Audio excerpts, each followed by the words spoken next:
talk is about the parallel between cooking a delicious meal and having a fabulous and rewarding career. Let me start with a story. A few months ago, I was in Jodhpur, and I ate the most delicious meal of my life. It was prepared by the chef to the Maharaja. On the face of it, it looked like any other Indian platter. Paratha, samosas, chutney, and a delicious besan ka barfi at the very end. But by the time I reached the barfi, I decided to ask the chef, "What am I eating? And why does it taste so divine?" The chef, with a twinkle in his eye, said, "It's our barfi, but it is our special barfi." It was then that I realized that the chef had a secret. That barfi was made with ghee that was 100% natural. The samosa was made with vegetables that were grown in the palace gardens. And that paratha had spices that were ground fresh that very morning.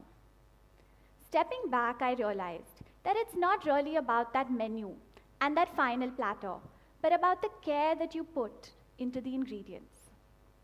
Interestingly, this translates directly to the way that you think about your careers. The final platter is your career choices. I want to be a banker. I want to earn a 6-figure salary. I want to be in New York.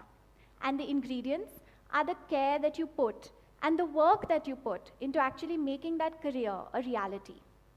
In my research from 2012 to 2013 at Harvard Business School, I spoke to hundreds of students across India, and I found that over 60% of them felt anxious about graduating and getting a job. And then I spoke to India's most aspirational employers, and I found that sadly they were extremely anxious about hiring these undergraduates. It was only when I started probing and asking why that I found the secret. The precious ingredient here was self-awareness, or knowing yourself. But why does it matter? It matters because without this ingredient, you will be cooking up a career that tastes and looks good to others, but may taste awful to you, each bite more bitter than the next. 10 years ago, I wanted to be an investment banker. After 16 grueling interviews, I finally ended up on Wall Street, starry-eyed and excited. But suddenly I realized that it wasn't tasting so good. And it wasn't about banking. It was me.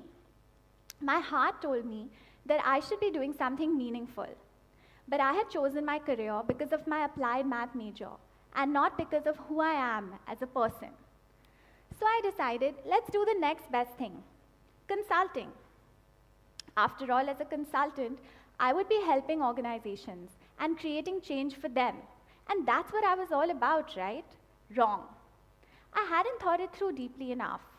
As a consultant in New York, I would be helping those same investment banks make more money. I wanted to give back to my country, not to Wall Street. Facts show that this is not just my story. It's a systemic issue. Most undergraduates quit their first job within a year. And it's not because they're not good at what they do. It's because they don't know why they're there in the first place. If you're unhappy, you'll quit. And it's also a pain for companies because it creates extremely high turnover. Eventually, I did find what I loved, social enterprise.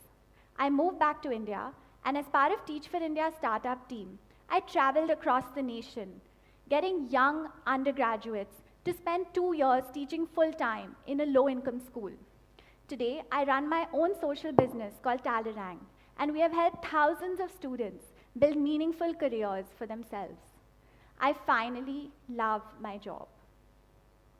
But how did I get here? It took 10 long years, and I would hope to be able to save you that. By telling you the 3 components of my journey in the next 10 minutes, hopefully you will be able to achieve that self-awareness much quicker. So what are these 3 components? First, think. Think about who you are as a person. Second, try. Experiment and keep trying different things. And third, listen. Discover the world around you. because it really is changing very quickly. So let's go back to that chef for a minute. Before he starts cooking, he wants to think about the tastes that people will savor. Will it be a spicy samosa, or will it be a deliciously sweet, melt-in-your-mouth barfi?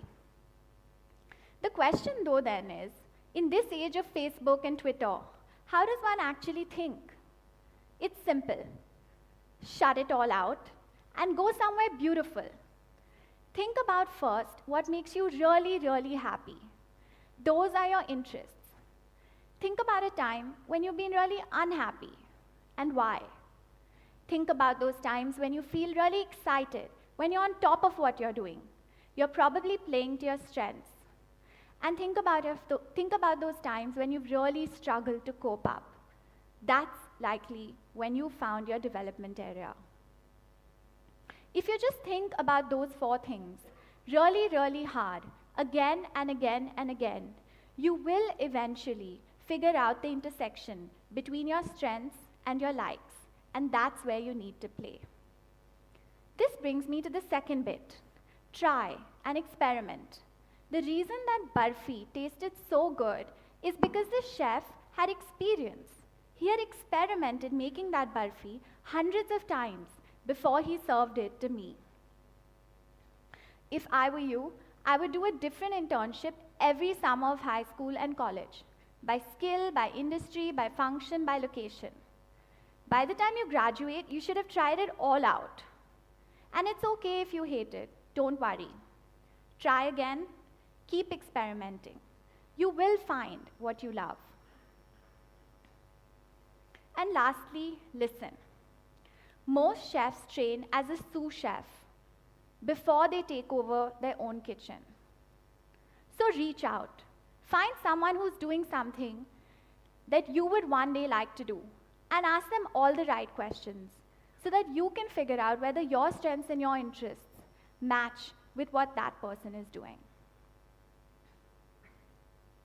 The research at Harvard eventually led to the formation of Talerang, where we bridge the gap between really bright college graduates and what organizations are looking for. Students first go through 6 weeks of extremely experiential training, which emphasizes self-awareness and reflection, as well as some of the hard skills that are required for their careers. Then they get to experiment and listen by working with an organization. We believe that where you start need not have a direct correlation with where you end up, as long as you have the right education and the right exposure. Every student has a right to a meaningful career. That's Rahul, overall technical coordinator of IIT Mumbai. Rahul found the intersection between his strength, technology, and his interests to change the world. Rahul is using different technologies to change the world, and he has dedicated his life to this. He's off to a great start by winning the Mars rover competition recently held in Australia. That's Yash, second-year student at St. Xavier's College. Yash came to us bright, but not sure what career he really wanted to pursue. He decided to spend the summer in investment banking, in finance, and he fell in love with it. Today, Yash works with one of India's leading venture capital funds. And that's Merlin. She was sure she wanted to be a management consultant, but she spent the summer working at a venture philanthropy fund, interacting day in and day out with Teach for India fellows. At the end of the summer, Merlin realized that her true passion and calling was solving the education crisis, not consulting to companies. On graduating from St. Stephen's, Merlin will be joining the Teach for India Fellowship. Rahul, Yash, and Merlin are real people. If they can do it, so can you. So listen, and when you're done listening, try it out. When you're done trying, think about what you've tried. Do these 3 things over and over again in no particular order. Just one more thing. Stay hungry, because a meal that you cook when you're hungry will always taste better. You'll be much more excited about the end product, and you'll be more focused on what you're cooking. So go back to those ingredients. and think about self-awareness. I promise you, it will help you cook up a delicious career. And for those of you that want more, I may dare say that this ingredient applies not just to your career, but your entire life. Thank you.